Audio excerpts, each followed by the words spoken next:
Welcome to Module 5, Lecture 4. We're going to wrap up our discussions about AI and ethics and all of those kinds of things today.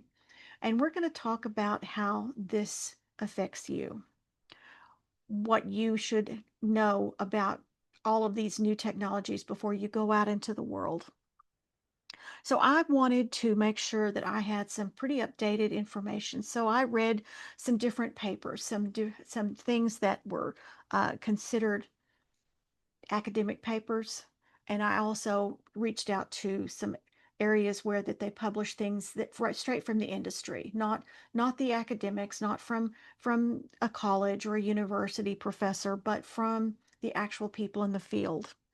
So what I'm mainly going to pull this first part from is it's called Innovative Art and its Impact on Contemporary Art Practices.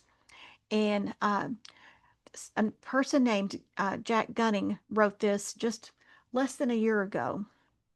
AI has the potential to augment artists' creative expression while simultaneously harming their professions through unethical data collection practices and replacement of human labor. So, this article conducted an analysis of social media posts of artists' perceptions and experiences of the direct and indirect impact of AI.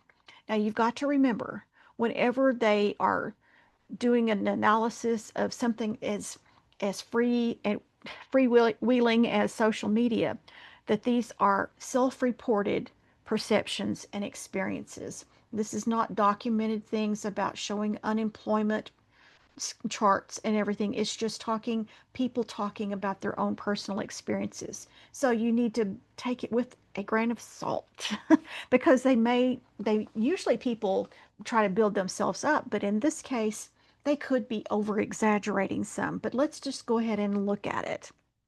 Let's first look into the insights of the complexities between artists, AI, and the public. The direct impact so far is the reduction of income due to AI. The employment concerns, the findings indicated that many artists have experienced fewer job opportunities to the proliferation of AI, prompting some to contemplate shifting or entirely changing their careers. The reasons that this is happening is because they say that employers are prioritizing lower costs of using AI. Potential for diminished demand for human artists is driven by the employer's decisions to use AI to cut labor costs. Several posts discussed how employers stand to benefit from potentially lowering expenses associated with using AI instead of hiring human artists. For example, a Reddit post highlighted the trend among book publishers to reduce their publishing costs by utilizing AI for book covers instead of hiring human artists for their book covers. This is a quote. A lot of publishing has moved to self-publishing, and I've seen forums and Twitter threads from these authors trying to figure out how to skimp on or cheat on illustrators because it's their highest cost. The post underscores the perspective of self-publishing authors who usually operate on really tight budgets and how they benefit from replacing human artists, which is their highest cost. Additionally, the post suggested that this strategic decision is not limited to self-employed authors, but also extends to large corporations. Those decisions are driven by executives trying to cut costs. Career shifts to unimpacted fields. Some artists on these social media sites considered shifting their careers to fields less affected by the technology, including non-art careers. This included individuals who had not yet experienced significant impacts and those who had yet to enter the workforce. For instance, one artist mentioned beginning to seek entry-level positions in a less impacted design field. Way less work, they said. Had to stop doing illustrations, and now I'm searching for an apprenticeship in UX design. That's user experience design. Another described preparing for the potential negative impact of AI on their employment by acquiring new artistic skills. I ended up learning how to sculpt because I was nervous about AI killing my digital painting commissions. Moreover, the perception that cheaper AI will replace human artists has influenced career decisions made at school. As a person, now this is a quote, as a person who's about to pick an art education, I no longer see the point. Knowing that the current boom of I think it's a waste of time. I know that people would rather pay for a subscription of $9.99 to an app per month to make their comics instead of reading an actual one.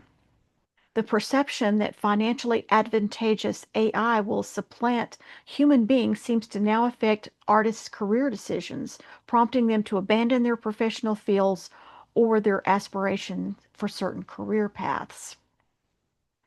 Okay, so that's really impactful. But the thing was, some were reporting that they had less work, but most of them were anticipating that it hasn't happened yet, but so keep that in mind.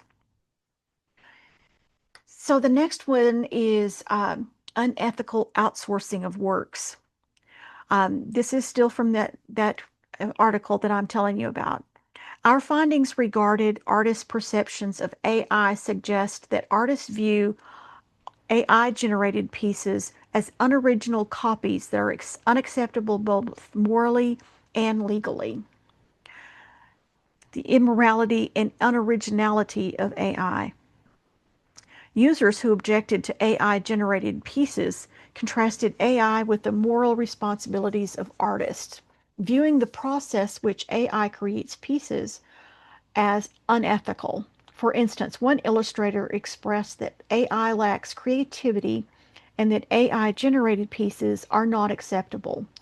Another human will never look at an image and act the same way as the original artist did. They will never move their hands the way the original artist did. AI doesn't do the same. It can only copy. When a human artist does mimic a style or pass a piece off of work as artwork as their own, it's incredibly frowned upon. And this is essentially what AI is doing. Okay, so now we're going to get into the copyright infringement portion. In addition to participants' moral and philosophical objections, we have found that participants also consider the use of their artwork in training data for AI potentially illegal. By citing the lack of consent for the use of their works to train AI models, artists sought to address copyright infringement. For example, one artist expressed frustration over AI models being trained on artists' work without their consent. It bugs the pixels out of me when people praise it when the AI is stealing our art to learn when we don't consent to it at all. Some artists even assert they cannot find a constructive way to collaborate with AI until legal protections are established. Another artist stated, artists cannot adapt and work alongside AI so long as there are no laws in place to protect artists from their having their work stolen by third parties to pump out mimicries of their work. This perceived illegality of AI can intensify the artist's perception that they are unfairly subjected to negative consequences in inappropriate circumstances, further fueling their opposition to the use of AI. So, an indirect impact. The public has some distrust towards artists. The findings regarding the indirect impact of AI on artists via the public perception suggests that artists have encountered various challenges from the public, including accusations of using AI and the devaluation of their artistic skills. One prevailing challenge to the public's tendency to accuse artists of potentially using AI in their creative processes. While many artists expressed exhaustion with the constant backlash from the public, some even face the risk of job loss due to ongoing accusations. For instance, a post on Reddit described how the public wrongfully criticized the artist for allegedly using AI and undermines the value of their artwork. Every time I paint something, at least Some moron, at least one moron, tells me it looks like I work with AI. Before AI, my paints looked almost the same, and no one ever told me they were fake. So, what AI does do to a lot of artists in some ways is to invalidate their art. Another post expressed, it's frustrating and demoralizing. Some participants reported facing more tangible impacts than just mental stress. Artists such as digital illustrators who already incorporate AI into their creative processes have seemed to receive severe backlash, including the risk of losing their jobs. Participants' perceptions indicate that due to the prevailing anti AI sentiments in public, artists are continuously pressured to explain their creative process amidst intense and sometimes baseless accusations, leading to significant mental stress and risks of unemployment. Another thing that they saw in their analysis of all of these posts is it hasn't affected me approach. While many posts highlighted the negative impact on artists, others have described positive or neutral effects of AI, demonstrating the diverse range of impacts on artists. Experienced artists had a kind of a different take on all of this. Our findings regarding the reaction of experienced artists to AI suggest that they are less negatively affected than entry level artists, primarily to their established connections and reputation. Long-standing clients have personally supported the artist. I presume it's more of a parasocial thing that I can make better art than AI. It's more like my long time regulars want to keep supporting me personally. Another post highlighted how their established reputation helped diminish the anti-AI accusations from the public. I have a well-established reputation, but feel sorry for the artists coming up in this environment.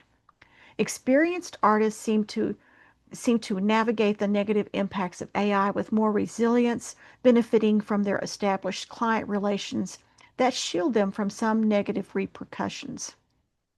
And finally, some artists in protected mediums said that they haven't been affected because of their chosen medias can't be reproducible by AI. This study revealed that despite varying degrees and areas of impact, artists have experienced negative consequences and developed an aversion to AI tools and art. Through self reporting, now remember, self reporting is not science. That is someone saying, oh, it hurt me, but they have no evidence necessarily that they can point to. So, through self reports, there is an evidence that the surge of AI tools has caused employment concerns, not total layoffs, but concerns for artists. Also aligning with the existing studies emphasizing an artist's objection towards unethical data collection practices for training. This probably will underscore the necessity for robust regulatory measures to safeguard intellectual property rights. Let's compare creative thinking versus data processing. Now, when people talk about creativity, they often picture a person sitting with a blank canvas, ready to transform it into a masterpiece, or a writer focused on penning the next literary phenomenon. So artists tap into a wealth of emotions, from pain to joy, to craft works that deeply connect the human experience through shared experiences. And remember, the thing that makes our visual vocabularies come from shared human experiences. This allows them to solve problems and develop semiotic ideas that are not only relevant to the human experience, but push the boundaries of what is considered groundbreaking. When AI encounters a creative task, its tendency to rely on historic patterns can lead to a rehashing of old ideas rather than the birth of something truly new. That's the stark difference between the human creative process and AI. While AI can mimic forms of creativity, it lacks the inherent ability to account for the complex web of emotion, history, and interpersonal communication that forms true creativity. For artists, To effectively engage with AI, a structural approach is really crucial. So it begins with defining clear creative goals and selecting the right AI tools that align with what they're wanting to create, ensuring that the AI contributions are seamlessly integrated with the artist's own creative insights. Now, like musicians, they can explore new melodies and harmonies. They can have AI try different things and like, we'll take this to a different key and we do, and on and on. And they can do it much quicker and more productively than they could do if they were having to do it themselves. And writers can receive prompts that could ignite their storytelling. Maybe they've got writer's block, and maybe AI can help unblock themselves. In each case, AI acts as a powerful tool, providing new solutions in the form of a brush or an instrument that can inspire and facilitate the creative journey. Using AI's effectiveness as an aid, it can't substitute for the fundamental essence of art, the distinct human touch. So let's see what the creative landscape with AI looks like. There are several things that we're going to have to address to get this to actually incorporate well and use AI as it should be used. First thing is that we need to address those ethical problems that come along with this technology. The questions of ownership and originality come with AI generated creations, prompt a critical examination of how to maintain a distinct voice and authenticity in the work. The challenge lies in harnessing AI without compromising the very essence of personal creativity. You need to select the AI tools and apply a human touch to the contributions. Artists can ensure that their personal creativity remains the driving force behind their work. This method not only preserves the authenticity of the creative output, but it maximizes the potential of AI as a facilitator of innovation, not a creator of innovation. So artists can leverage AI in generating innovative concepts, patterns, and narrative prompts, but it's ultimately the artist's role to spark the invention and craft these ideas into novel masterpieces. So, what does this really have to do with semiotics? How does it relate to you and your future career? Well, AI and semiotics. The very basic part of semiotics is that it's a science of making meaning. Shared experiences of images, sounds, and touch are completely human. AI will never have that experience. If you've watched Battlestar Galactica, the 2000s version, not the 1978 version, the thing that the Cylons, the robots, wanted more than anything else was the human experience. But even with all the updates, they were never more than a machine in a flesh suit. AI will never replace humans in a real, meaningful way, even if it manages to get a flesh suit. Yes, it has and will continue to replace humans in some jobs. Robots already make cars on assembly lines. In some McDonald's, they flip hamburgers. And yes, they can make images and videos and memes mimicking human voices and likenesses. But most humans can see through it. AI is a tool for humans to use. It's just the next step in technology. So I want to share something kind of personal with all of you. It's kind of the story of me in this advertising creative field. I became a professional graphic designer in 1976. Yeah, I'm really that old. I am so ancient. Back in the old days, we didn't use computers for graphic design like we do today. I I had just missed out on typesetting with movable type. That's how far back I go. Photo typesetting was just becoming mainstream in the 1960s. So we used an addressograph multigraph machine to make galleys of text. So this is an addressograph multigraph that's got the guards off of it. You didn't look at this stuff. That was the inner workings of it. So they just took that off either because it was gone when they didn't have it, or they just wanted to show the guts of it. But there was a little keyboard here, and it had a little screen that showed you one line at a time that you were typing, so that you could read it and proofread it and make sure you didn't have a typo in it before you hit return. So what it was producing was galleys of type, which is this is photosensitive paper, and it has everything just written out the way that you put it into the machine. You could you could make a different font size. You could change the leading. You could change the alignment. You had all of those controls that you do on a computer today, but it was done one line at a time. This process was super analog. It involved exposing light sensitive paper to light and sending it through a series of chemicals and then washing and drying. And it was just basically a little mini darkroom inside this machine.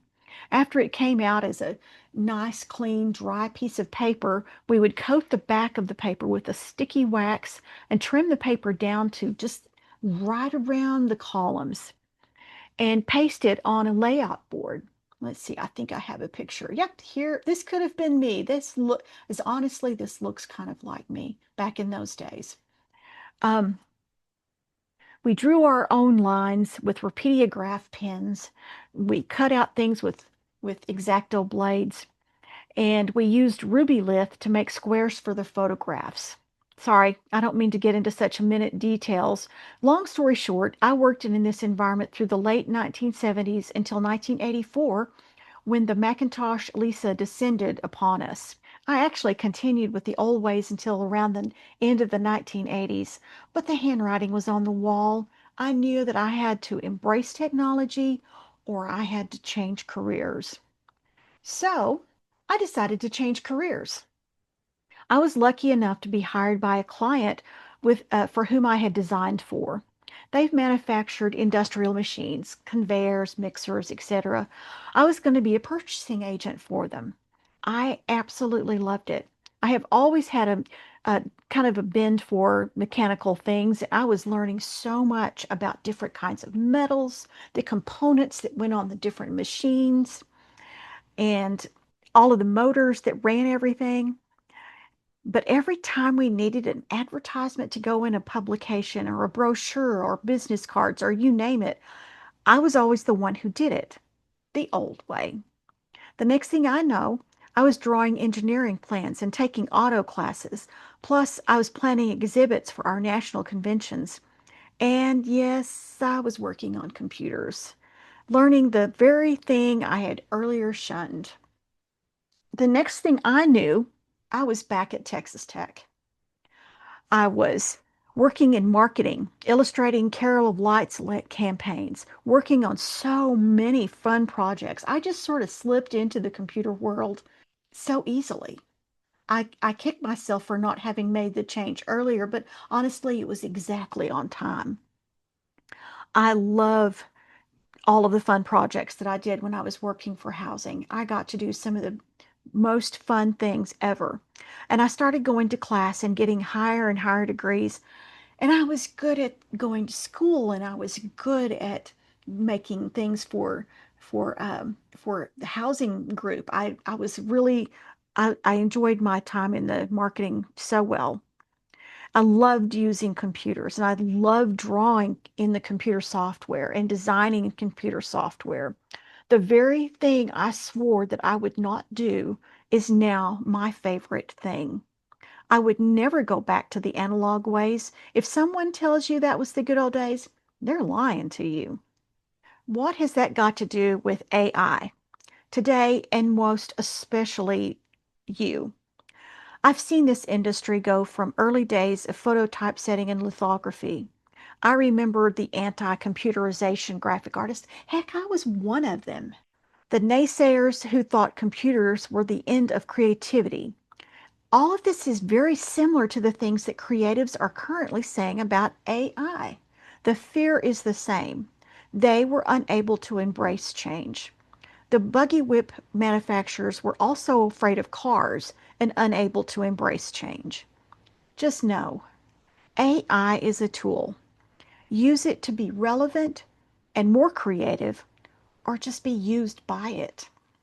Okay, that brings us to our participation exercise. In a Word document, I want to get your thoughts about the rebrand of the Double T. I'm sure all of you have seen that Texas Tech Athletics will be and is already using a new Double T. Actually, no, I'm not going to give you my opinion. You tell me your opinion. How do you like it? And if you haven't heard of it, just Google new Texas Tech Double T, and I'll bet you'll get lots of information. So just a couple of paragraphs and then upload it to Canvas.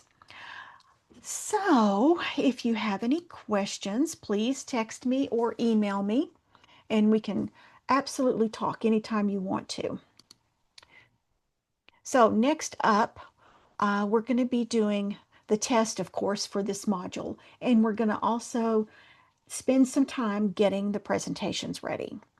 All right, see you then.